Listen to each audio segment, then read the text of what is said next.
Кампањата за бојкот на референдумот не е координирана од никого. Зад неа не стои политичка партија, туку се работи за индивидуалци врз кои нема централна контрола, тврди познатиот професор Флоријан Бибер од Универзитетот во Грац. Во изјава за Радио Слободна Европа, каде се прави анализа за про и контра референдумската кампања на социјалните медиуми, побарано е мислење од овој експерт за Балканот кој смета дека прашањето на референдумот предизвикало голема поларизација на општеството. Кампањата за бојкот не е координирана од некоја поголема политичка партија, но таа е водена од повеќе актери без централна контрола, со што сајтовите со лажни вести ги прави уште поважни. Дополнително прашањето е многу поларизирано и со тоа повикува на такво информирање.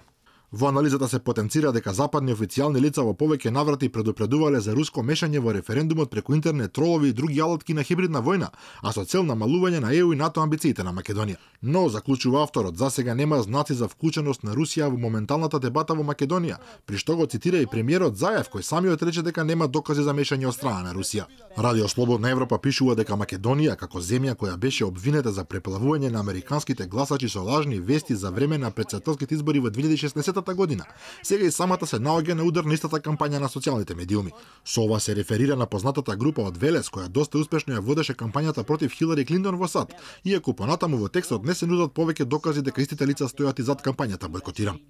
Затоа пак се посочуваат извешти за состојбите со медиумите во Македонија, кои покажуваат дека околу 40 нови профили се креираат на Facebook секој ден, со единствена цел да се охрабрат луѓето за бојкот на референдумот. Се споменува истражување на Институтот Отворено општество од Софија, кое покажува дека македонците можеби се медиумски најнеписмени од 35 држави во Европа, со што биле и најподложни за лажни вести.